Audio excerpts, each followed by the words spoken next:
Hello everyone, welcome to the next lecture. Today we are going to start Unit 2. Unit 2 में जितने भी topics हमें cover करने हैं वो सब आपके सामने स्क्रीन पर हैं. एक एक करके हम सारे टॉपिक्स को कवर करने वाले हैं.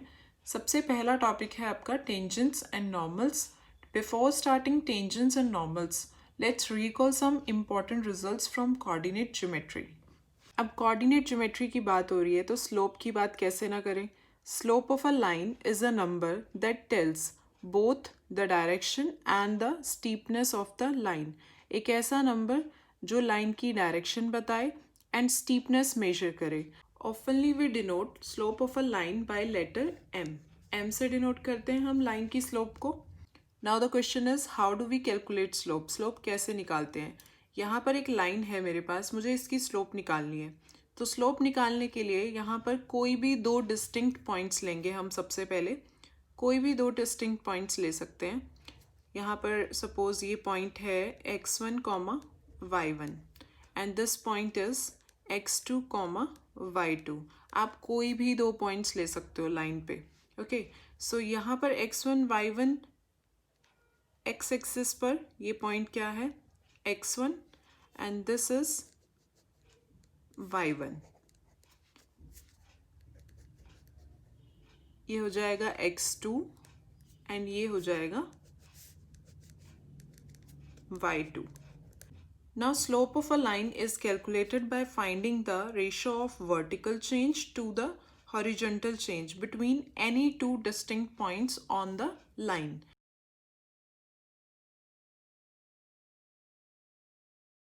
अब vertical change कितना है यहाँ पर y2 minus y1 and the horizontal change is x2 minus x1. हम इसे डिनोट कर लेते हैं del x से और इसे डिनोट कर लेते हैं del y से.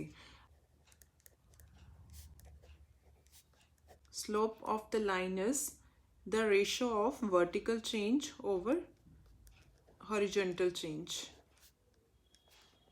This is given by del y and this is given by del x. हमने डिनोट किया इसको. Value is equals to y2 minus y1 and x2 minus x1.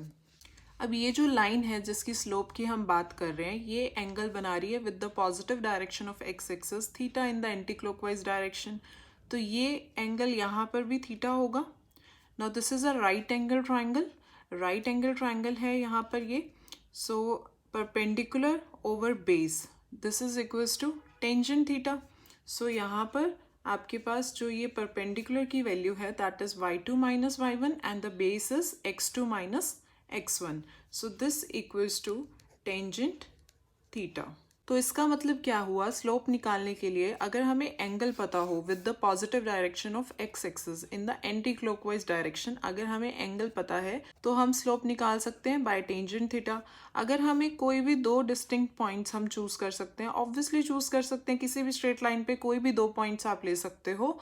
उसे चूज करके आप स्लोप इजीली निकाल सकते हो with any two distinct points. So m is equals to y2 minus y1 over x2 minus x1 equals to tangent theta. अब ये तो method हो गया निकालने का. स्लोप निकाल कैसे सकते हैं हम. डेफिनेशन क्या थी. It is a number that tells both the direction and the steepness of the line. इसका मतलब क्या है. अब आप इस ग्राफ में ऑब्जर्व करो. I have 3 lines. हम तीनों लाइन्स की स्लोप निकालेंगे. फर्स्ट लाइन में मैंने दो डिस्टिंक्ट पॉइंट्स ऑलरेडी ले लिए हैं. आप कोई भी दो डिस्टिंक्ट पॉइंट्स चूज कर सकते हो, कोई प्रॉब्लम नहीं है. यहाँ पर इन दोनों पॉइंट्स का हम वर्टिकल चेंज चेक करेंगे. वर्टिकल चेंज कितना है यहाँ पर 4 माइनस 1. तो वर्टिकल चेंज कितना है 3 and the horizontal change is again 4 minus 1. So slope क्या आ गई लाइन 1 की. Slope of line 1 is 3 over 3. So slope of this line is equals to 1, right? अब सेकेंड लाइन की बात करते हैं. सेकेंड लाइन में स्लोप अगर हमें चेक करनी है तो हमें दो पॉइंट्स लेने पड़ेंगे. सपोज मैं ये वाला पॉइंट ले लेती हूँ. एक मैंने ये वाला पॉइंट ले लिया. ना बाय डूइंग द मेजरमेंट यहाँ पर पॉइंट आया है 4,1.5 एंड दिस पॉइंट इज 1,0.4. मैंने रेंडमली दो पॉइंट्स लिए हैं यहाँ पर. वर्टिकल चेंज अगर ऑब्जर्व करें तो वर्टिकल चेंज कितना है इन दोनों पॉइंट्स में 1.5 to 0.4। तो स्लोप अगर निकालनी है मुझे लाइन 2 की, तो स्लोप ऑफ लाइन 2 क्या हो जाएगा यहाँ पर 1.5 minus 0.4। This is the vertical change and the horizontal change is 1 to 4, मतलब 4 minus 1, and this is equals to 1.1 upon 3, that is 11 upon 30, which is approximately equals to 0.3। अब इसी तरीके से हम लाइन 3 की स्लोप निकाल लेंगे। यहाँ पर मैंने 2 पॉइंट्स ले लिए हैं 1,3 एंड 2,6। वर्टिकल चेंज कितना है यहाँ पर 6 minus 3, that is 3, and the horizontal change is 1 to 2। ये 0.2 है, यहाँ पर 1 है, so x1 and x2 difference is 1, the slope is 3। Now what you have observed here, हमने यहाँ पर 3 लाइन्स कंसीडर की। इसमें थर्ड लाइन की स्लोप सबसे ज़्यादा है, सेकेंड लाइन की स्लोप सबसे कम है एंड लाइन 1 की स्लोप है 1। लाइन 3 सबसे ज़्यादा स्टीप है, लाइन 2 सबसे कम स्टीप है। जितनी कम स्टीपनेस होगी लाइन में उतनी ही कम स्लोप आएगी, और जितनी ज़्यादा स्टीपर होगी लाइन उतनी ही ज़्यादा स्लोप आएगी। So we can say that slope of a line measures the steepness of a line. अब आप यहाँ पर एक और बात नोटिस करो, जब हम लेफ्ट टू राइट मूव कर रहे हैं तो हमारी लाइन इंक्रीज कर रही है। लेफ्ट टू राइट आप ऑब्जर्व करो, यहाँ पर लेफ्ट टू राइट ये लाइन इंक्रीज कर रही है, ये लाइन भी इंक्रीज कर रही है, और सबकी वैल्यू पॉजिटिव आई है, स्लोप पॉजिटिव है। तो जब स्लोप पॉजिटिव होता है लाइन इंक्रीज करती है। अब अगर हम इन 3 और सिचुएशंस की बात करें, यहाँ पर फर्स्ट केस में लाइन डिक्रीज कर रही है when you are going from left to right.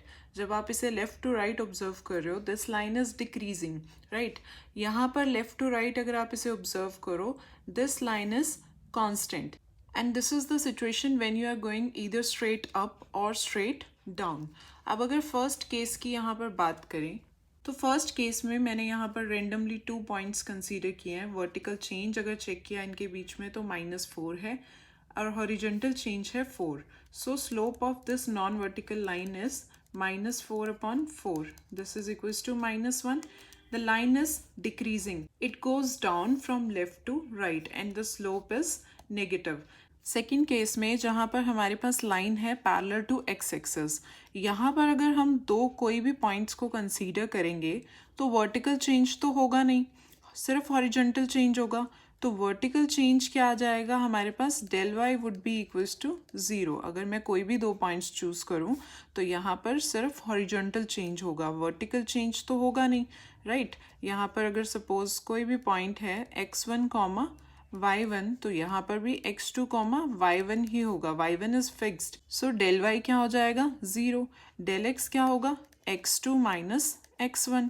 So slope क्या हो जाएगी इस लाइन की, हॉरिजॉन्टल लाइन की स्लोप ऑलवेज क्या होती है 0, बिकॉज वर्टिकल चेंज नहीं होता है, दैट्स वाई स्लोप इज 0। तो अगर कोई भी लाइन हमारे पास है पैरेलल टू एक्स एक्सिस तो उसकी स्लोप क्या होगी 0, ओके। अब थर्ड है vertical line, a line parallel to y axis. Y axis के पैरेलल अगर हमारे पास कोई लाइन है तो उसके केस में क्या होगा, आप कोई भी 2 पॉइंट्स चूज करो तो वर्टिकल चेंज तो आएगा but there is no horizontal change. Horizontal change नहीं होने की वजह से जो डेल एक्स की वैल्यू है वो क्या हो जाएगी 0, जिसकी वजह से स्लोप क्या हो जाएगी अनडिफाइंड।